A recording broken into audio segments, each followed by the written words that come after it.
ఇటలో breaking చూసిన BJP MLA Payal Shankar తో Congress party assembly నాయకులు గండ్ర సుజాత సంజీవ్ రెడ్డిలకు కుమ్మక్కారని కాంగ్రెస్ పార్టీకి తీరని ద్రోహం చేశారని ఆ పార్టీ నాయకులు గిమ్మ సంతోష్ ఆరోపించారు. వయసులకు అమ్ముడుపోయి లోపాయికారి ఒప్పందం కుదుర్చుకున్నారంటూ మండిపడ్డారు. ఆదిలాబాద్ పట్టణంలో కంది శ్రీనివాసరెడ్డి ప్రజాసేవ భవన్ వద్ద ముగ్గురు నేతల దిష్టిబొమ్మను దహనం చేసి నిరసన వ్యక్తం చేశారు. వ్యతిరేకంగా పెద్ద ఎత్తున నినాదాలతో హోరెత్తించారు. రాబోయే రోజుల్లో కార్యకర్తలే వారికి సరైన బుద్ధి చెప్తారంటూ హితవు పలికారు.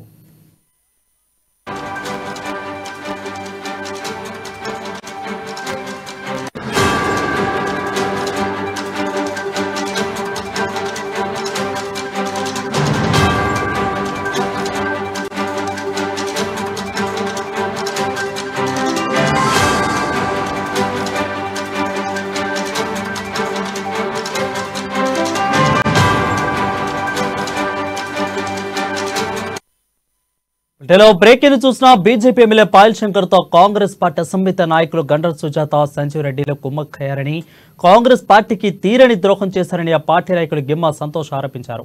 పైసలకు అమ్ముడుపోయి లోపాయికారి ఒప్పందం కుదుర్చుకున్నారంటూ మండిపడ్డారు. ఆదిలాబాద్ పట్టణంలో కంది శ్రీనివాసరెడ్డి ప్రజాసేవ భవన్ వద్ద ముగ్గురు నేతలు దిష్టిబొమ్మను దహనం చేసి నిరసన వ్యక్తం చేశారు. వ్యతిరేకంగా పెద్ద ఎత్తున నినాదాలతో హోరెత్తించారు. రాబోయే రోజుల్లో కార్యకర్తల వారికి సరైన బుద్ధి చెప్తారంటూ హితవు పలికారు.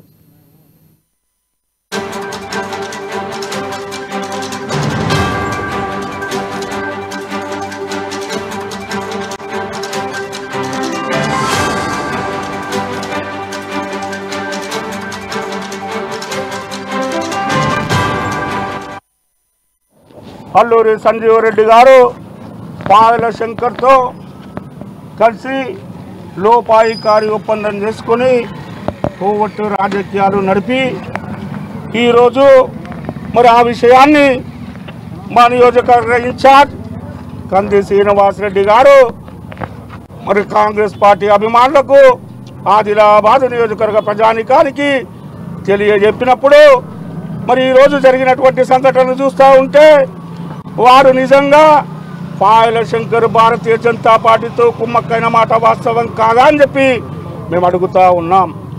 ఈరోజు మరి సుజాత గారు సంజీవ్ రెడ్డి గారు గ్రామాల్లో వార్డుల్లో ఒకటి రెండు ఫోటోలు పెడుతూ మేము కాంగ్రెస్ పార్టీకి మద్దతు ఇస్తున్నామని చెప్తూ నటన చేస్తూ మళ్ళీ ఎన్నికలకు 2 రోజుల ముందు మీ అనుచరులకు మీ సన్నిహితులకు మీరు ఫోన్లు చేసి భారతీయ జనతా పార్టీకి ఓటేయమని చెప్పిన మాట వాస్తవం కాదా అని చెప్పి మిమ్మల్ని అడుగుతూ ఉన్నాం. ఈ విధమైనటువంటి కోవట్టు రాజకీయాలు చేస్తున్నటువంటి మిమ్మల్ని కంది శ్రీనివాసరెడ్డి గారు ప్రశ్నించినప్పుడు మీరు కంది శ్రీనివాసరెడ్డి గారిని కించపరిచే విధంగా పాయల్ శంకర్తో చేతులు కలిపి ఇవాళ కంది శ్రీనివాసరెడ్డి గారి దిష్టి బొమ్మను దానం చేయడం ఎంతవరకు న్యాయం అని చెప్పి ఎంతవరకు సమంజసం అని చెప్పి మిమ్మల్ని అడుగుతా ఉన్నాను. కాంగ్రెస్ పార్టీ కార్యకర్తల మనోస్థైర్యాన్ని దెబ్బతీస్తే ఈ నియోజకవర్గంలో ఏ కార్యకర్త కూడా మీకు అందరు కార్యకర్తలం తిరగబడడానికి మేమంతా సిద్ధంగా ఉంటామని చెప్పి కూడా ఈ సందర్భంగా హెచ్చరిస్తా ఉన్నాం. ఎందుకంటే ఆదిలాబాద్ నియోజకవర్గంలో కాంగ్రెస్ పార్టీకి మెజార్టీ వస్తే రేపు కంది శ్రీనివాసరెడ్డికి పేరు వస్తుందనే ఉద్దేశంతో కంది శ్రీనివాసరెడ్డి గారి నాయకత్వం బలపడుతుందనే ఉద్దేశంతో మీరు ఈ విధమైనటువంటి చిల్లర రాజకీయాలకు కోవట్టు రాజకీయాలకు పాల్పడడం సరైనది కాదని చెప్పి ఈ సందర్భంగా నేను మీకు హెచ్చరిస్తా ఉన్నాను. అదేవిధంగా ఆదిలాబాద్ ఆత్మగౌరవ నిలిపే వ్యక్తి ఒక సోదరుడు కంది శ్రీనివాసరెడ్డి అనే విషయాన్ని కూడా నేను మీ అందరికీ తెలియజేస్తా. కాంగ్రెస్ ఎంపీ అభ్యర్థి తరపున ప్రచారం చేస్తామన్న బహిష్కృత కాంగ్రెస్ నేతలు గండ్ర సుజాత అల్లూరి సంజీవ్ రెడ్డి బీజేపీ ఎమ్మెల్యే పాయల్ శంకర్తో కుమ్మక్కయి కాంగ్రెస్ పార్టీకి తీరని ద్రోహం చేశారని ఆ పార్టీ శ్రేణులు ఆరోపించారు. దీనిని వ్యతిరేకిస్తూ ఆదిలాబాద్ పట్టణంలోని కైలాష్ నగర్లో నిరసనకు దిగారు. ఇక వారికి వ్యతిరేకంగా నినాదాలు చేస్తూ దిష్టిబొమ్మలు దహనం చేశారు. ఇదే అంశంపై మరింత సమాచారాన్ని మా రీజనల్ కోఆర్డినేటర్ సత్యనారాయణ అందిస్తారు. ఆదిలాబాద్ పట్టణంలోని కైలాష్ నగర్లో కాంగ్రెస్ శ్రేణులు నిరసన కార్యక్రమాన్ని చేపట్టాయి. అయితే కాంగ్రెస్ పార్టీకి ద్రోహం చేశారని బీజేపీతో కుమ్మక్కై ఎన్నికల్లో కాంగ్రెస్ పార్టీకి అన్యాయం చేశారని చెప్పేసి ఇక్కడ కాంగ్రెస్ ఏదైతే బహిష్కృత నేతలైనటువంటి యొక్క గండ్ర సుజాత, తర్వాత సంజీవ్ రెడ్డి, ఆ తర్వాత ఎవరైతే పాయల్ శంకర్తో కుమ్మక్కైనట్టు ఆ దిష్టి బొమ్మలు కూడా దహనం చేసినటువంటి ఒక సంఘటన మనం చూస్తున్నాం. అయితే చెప్పండి, ఏ విధంగా ఈ యొక్క నిరసన కార్యక్రమాన్ని చేపడుతున్నారు? అంటే అంటే ఈ కార్యక్రమానికి కారణాలు ఏంటి? నువ్వు దొంగ అంటే నేను దూరం అంటే భుజాలు తడుపుకుంటూ చూడు సామెత ఉంది. ఆ లెక్కలో ఏదైతే నిన్న మా కంది శ్రీనివాసరెడ్డి గారు ఈ స్టేట్మెంట్ వారం రోజుల ముందిస్తే ఒక పార్టీకి ఒక తప్పుడు సమాచారం వెళ్తుందని ఆ కార్యకర్తల మేమే ఇవ్వాలి అసలు ఆ స్టేట్మెంట్. ఈ ముగ్గురు రావడం వల్ల గతంలో అసెంబ్లీ నష్టపోయినాం, దాంతో పాటు పక్కన అసెంబ్లీ బూతులు నష్టపోయినాం. మరి ఈ రోజు వీరు కాంగ్రెస్ పేరు చెప్పుకొని పాంప్లెంట్ తీసుకొని 3 రోజుల ముందు కార్యకర్తల ఏదైతే అభిప్రాయాలు వాళ్ళతో, ఎందుకంటే ప్రతి కార్యకర్త మాతో పాటు మా కంది సీనన్నకు టచ్లో ఉన్నారు. వాళ్ళు ఏడ జారిపోతారని, వాళ్ళ ఉనికి ఏడ కోల్పోతారని ఆ ఉద్దేశంతో మరి నిన్న మా కంది శ్రీనివాసరెడ్డి చెప్పినట్టు గతంలో పైసలకు అమ్ముడు పోయినరా, ఈసారి అమ్ముడు పోయినరా, అది పేపర్ లాంటి తెల్ల రాత మీద తెల్ల గీత మీద రాసి ఉన్నది నల్ల గీత. ఆ గీత పడ్డాక అది చెడిపోదు ఎవరికైనా కానీ, నాకైనా కానీ, పైసలు తీసుకున్న ప్రతి వ్యక్తికి కానీ.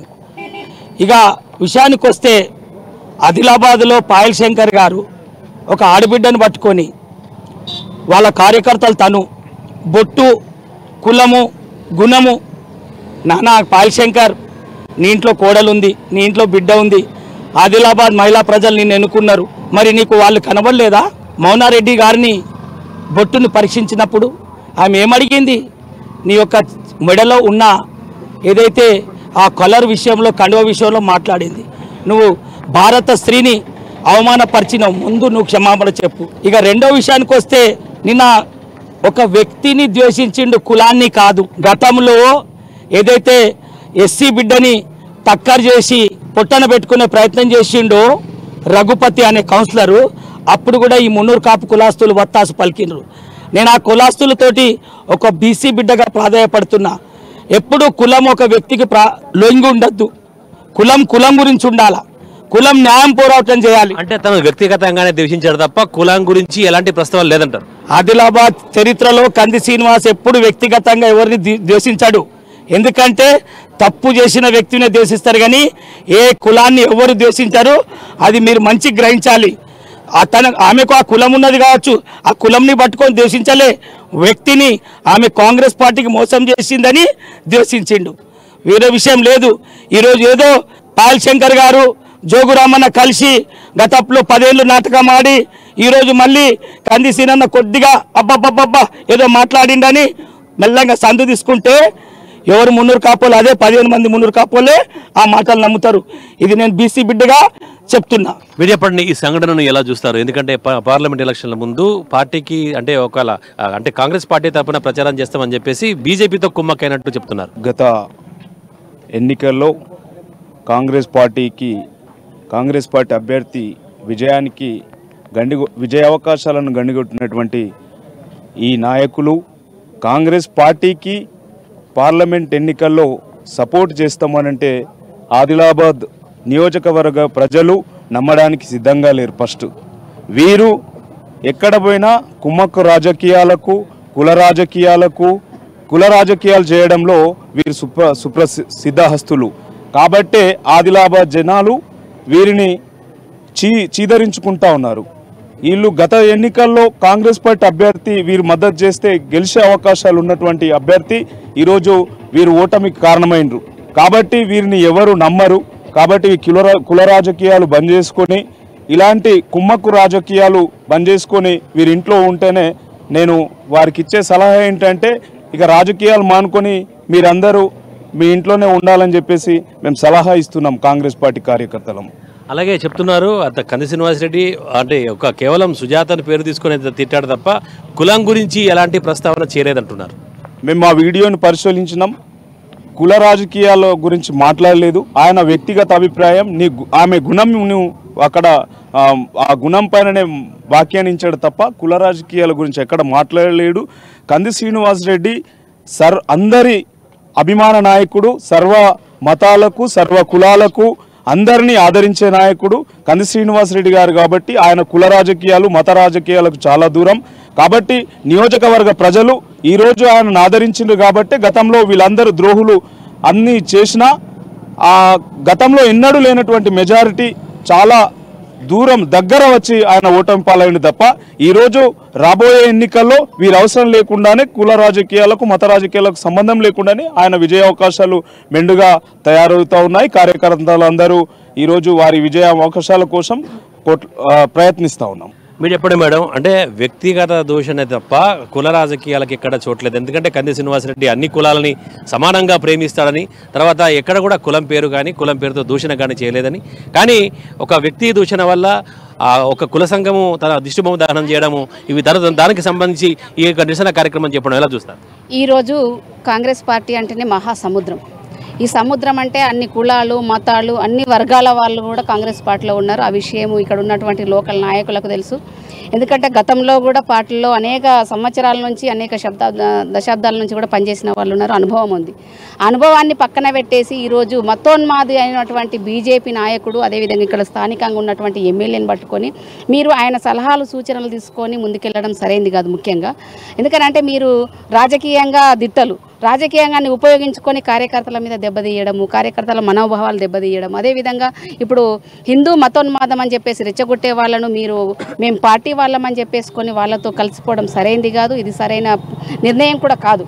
ఎందుకనంటే పార్టీ నిర్ణయాలను పక్కన పెట్టుకొని, ఒక పార్టీ సిద్ధాంతాలను పక్కన పెట్టుకొని ఆ సిద్ధాంతానికి అనుగుణంగా ఉండకుండా ఆ సిద్ధాంతాలకు వ్యతిరేకంగా ప్రవర్తించడం అది సరైంది కాదు. ఇప్పటికి కూడా ఆదిలాబాద్ నియోజకవర్గంలో ఉన్నటువంటి ప్రజలు, ఆదిలాబాద్ జిల్లాలో ఉన్నటువంటి ప్రజలందరూ గమనిస్తూ ఉన్నారు.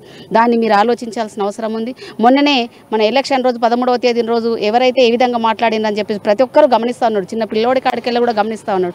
పోలింగ్ బూతులలో దౌర్జన్యాలు, అగాత్యాలు, అరాచకాలు చేసినటువంటి వారికి మీరు వత్తాసు పలకడం ఎంతవరకు సమంజసం?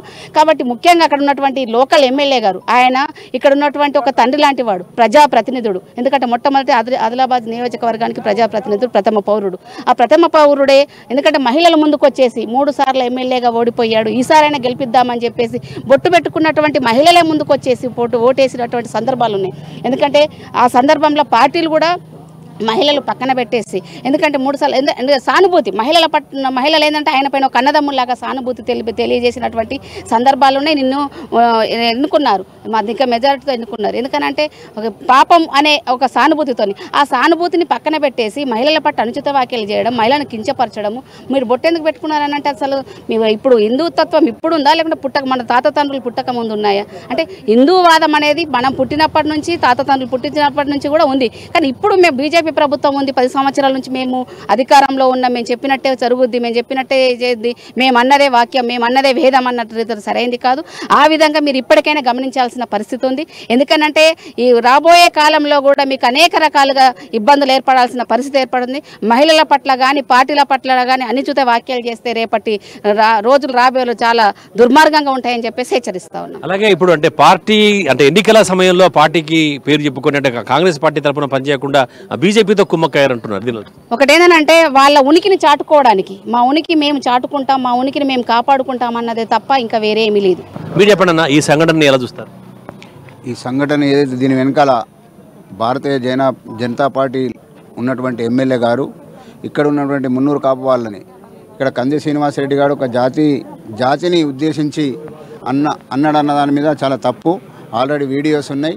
దాన్ని ఏదైతే రాజకీయంగా వీళ్ళు బహిష్కరించిన తర్వాత, సస్పెన్షన్లు ఉన్న తర్వాత మరి ఏదైతే అట్లనే ఉండవలసిన పద్ధతి ఉంది. అక్కడ హైకమాండ్ మీరు స్తబ్దతగా ఉండమని చెప్పడం జరిగింది. పార్లమెంట్ ఎన్నికల తర్వాత ఆలోచిస్తామన్న దాని మీదే ఉండే కాబట్టి ఖచ్చితంగా మీరు సస్పెన్షన్ రేస్ తర్వాత ప్రత్యేక రాజకీయాలు రావాల్సింది. మరి మీరు కేవలం 3 రోజుల ముందు పార్టీకి పనిచేస్తామని చెప్పేసి ప్రచారం చేయడం కూడా, దానివల్ల కూడా పార్టీ కొద్దిగా నష్టం జరిగిందని చెప్పేసి మేము భావిస్తున్నాం. మరి ఏదైతే మనస్ఫూర్తిగా ఏ కార్యక్రమం చేపట్టినా కూడా మనస్ఫూర్తిగా చేస్తే బాగుంటుండే. కానీ మనస్ఫూర్తిగా ప్రజల మధ్యలో పోయి కాంగ్రెస్ పార్టీకి ఓటేయాలని చెప్పేసి మళ్ళీ కార్యకర్తలు, మీ దగ్గర ఉన్న కార్యకర్తలకు పోలింగ్ రోజున భారతీయ జనతా పార్టీకి మద్దతు ఇవ్వాలన్న సమాచారం మేరకు, మా ఇన్ఛార్జ్ గారికి వచ్చిన సమాచారం మేరకే ఆ మాటలు చెప్పడం జరిగింది తప్ప ఇంకా వేరే రకంగా కాదని చెప్పేసి కూడా తెలియజేస్తూ ఉన్నాము. ఈ మత రాజకీయాలు, కుల రాజకీయాలు ప్రజాస్వామ్య వ్యవస్థకు చాలా మంచిది కాదని చెప్పేసి కూడా వివరిస్తున్నాం. మీరు చెప్పండి, అంటే ఒక కుల సంఘాన్ని రెచ్చగొట్టి వ్యాఖ్యానించే విధంగా చేసినట్టుగా మీరు భావిస్తున్నారా? ఎక్కడ కూడా మన కంది శ్రీనివాస్ అన్న గారు ఎక్కడ కూడా కులాన్ని ఎప్పుడు దూషించడు. మరి ఒక వ్యక్తిని ఆయన అన్నాడు, అటువంటి తప్పుడు చేయబట్టే ఆ వ్యక్తిని అన్నాడు తప్ప అతడు ఎప్పుడు కులాన్ని కానీ మతాన్ని కానీ అందరినీ కలుపుకొని పోతాడు కానీ ఎప్పుడు కూడా దూషించడు.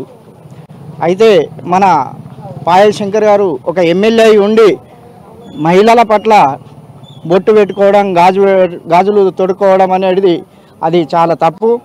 నువ్వు బొట్టు పెట్టుకున్న మహిళచ్చే నీకు ఓటేస్తే నువ్వు గెలిచినావు తప్ప నువ్వు వేరే మహిళలు కానీ అందరి పట్ల అందరినీ నువ్వు కలుపుకొని పోవాలని నేను కాంగ్రెస్ పార్టీ తరపు నుంచి డిమాండ్ చేస్తున్నా. కానీ ఎప్పుడు కూడా మన కంది శ్రీనివాస్ అన్న కానీ కులం పట్ల ఎప్పుడు దూషించలేదు.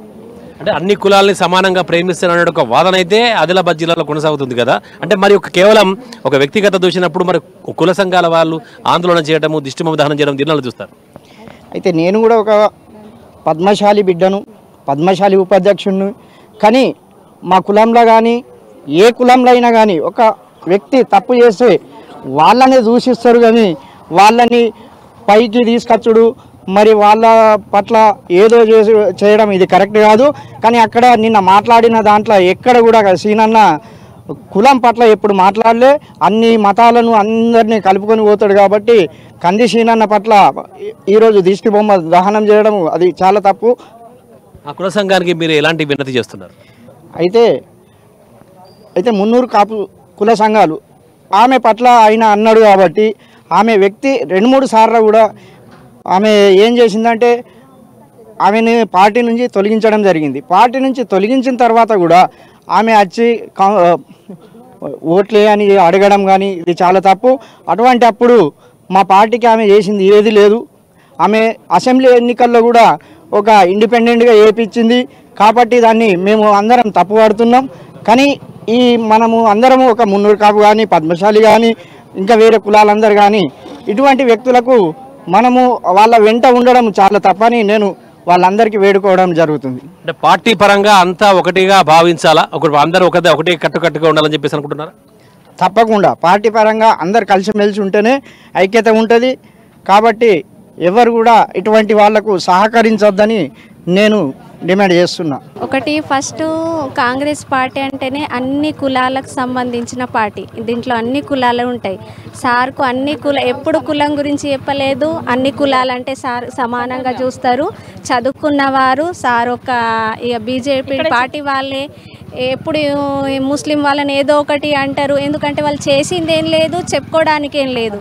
మతం పేరు చెప్పి ఓట్ల కోసమే ఇదంతా గొడవలు పెట్టడం, రెచ్చగొట్టడం. ఇంకొకటి ఏంటంటే శాల్వా వేసుకున్నారు. ఆయన బూత్లో వెళ్ళేటప్పుడు శాల్వా వేసుకోవద్దు. ఆయన ఒక ఎమ్మెల్యే, చిన్న కార్యకర్తకు తెలుసు. మరి అది అతనే తప్పు చేస్తే, అతనికే పద్ధతి రూల్ లేకపోతే మళ్ళీ పరిపాలన ఏ పద్ధతిగా చేస్తారు అతను ఆదిలాబాద్లో? మరి బొట్టు పెట్టుకున్నావా అంటే ఏమన్నట్టు అర్థం? ఇది ముస్లిం పార్టీ, నువ్వు బొట్టు ఎందుకు పెట్టుకున్నావు కాంగ్రెస్ది అని అతను చెప్తున్నాడు. మాది హిందూ పార్టీ. దయచేసి మీరు ఎమ్మెల్యే గారు మతానికి సంబంధం లేదు, మీరు మతం గురించి మాట్లాడద్దు. కుల మతాల మధ్య చిచ్చు పెట్టద్దు. కుల మతాల మధ్య చిచ్చు పెట్టద్దు. మీరు దాని గురించి కుల మతం గురించి మాట్లాడద్దు. మాకు అన్ని కులాలు కాంగ్రెస్ పార్టీకి సమానమే, మీరు ఆ మాట అనద్దు. ఈ సంఘటన ఎలా చూస్తారు? అంటే ఇప్పుడు కొంతమంది అంటే కాంగ్రెస్ కి అంటే పార్టీ పేరు కాంగ్రెస్ కి సహాయం చేస్తామని, కాంగ్రెస్ పార్టీకి ఓటని చెప్పేసి బీజేపీతో కుమ్మక్కని అంటున్నారు. ఎలా చూస్తారు? ఈరోజు కంది శ్రీనివాసరెడ్డి గారు 3 సంవత్సరాల నుంచి ఆదిలాబాద్లో అమెరికాలో ఉండి అమెరికాలో ఉన్నటువంటి ఆయన వ్యాపారాలు విడిచిపెట్టి ఇక్కడ ఆదిలాబాద్ జిల్లాలో ఉన్నటువంటి రాజకీయాలు, ఇక్కడ ఆదిలాబాద్లో ఉన్నటువంటి ఎస్టీలు కానీ బీసీలు కానీ మైనారిటీలు కానీ అనేక రంగాల్లో కిందికి మన ఏదైతే ప్రభుత్వం నుంచి వచ్చే ఫలాలు రావడం లేదని ఆయన ఆదిలాబాద్ జిల్లాలో ఇక్కడ మన ఆదిలాబాద్ జిల్లాలో ఉన్నటువంటి ప్రజల కోసం ఆయన జీవితం అంకితం చేయడానికి, ఆయన సేవ చేయడానికి ఇక్కడికి వచ్చినారు. కాబట్టి ఇటువంటి కుల రాజకీయాల పిచ్చి చేయడానికి ఆయనకు రాలేదు. కుల రాజకీయాల పిచ్చి ఉంటే ఆయన దగ్గర అన్ని కులాల వారు ఉన్నారు. బీసీలు ఉన్నారు, ఎస్సీలు ఉన్నారు, మైనారిటీలు ఉన్నారు, బడుగు బలహీన వర్గాలు, అన్ని వర్గాల కులస్తులు ఆయన దగ్గర ఉన్నారు. కాబట్టి ఆయనకు కులపిచ్చి రాజకీయాలు చేసే అవసరం లేదు. ఇప్పుడు ఈ రోజులలోనే ఈ మధ్య కాలంలోనే చాలా కులము పిచ్చి వేరే కులాల బీసీ కులాలలో కూడా కులపిచ్చి చేసి వేరే వాళ్ళకి రెచ్చగొడుతున్నారు తప్ప కంది శ్రీనివాసరెడ్డి గారికి మాత్రం కులపిచ్చి అనే రాజకీయాలు లేవు. ఆయన మనస్తత్వం మనస్తత్వం మనిషి ఉన్న మారదు. రోజు 1000